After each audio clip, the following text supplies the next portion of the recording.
திருப்பரங்குன்றம் அழகிய முருகா தீராவினைகள் தீர்த்திட வேண்டும்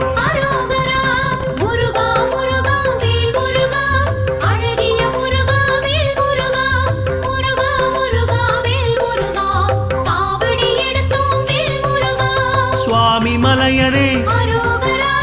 ஏரகத்திரைவா அப்பனுக்கு பாடம் சொன்ன ஆறுமுகவேலா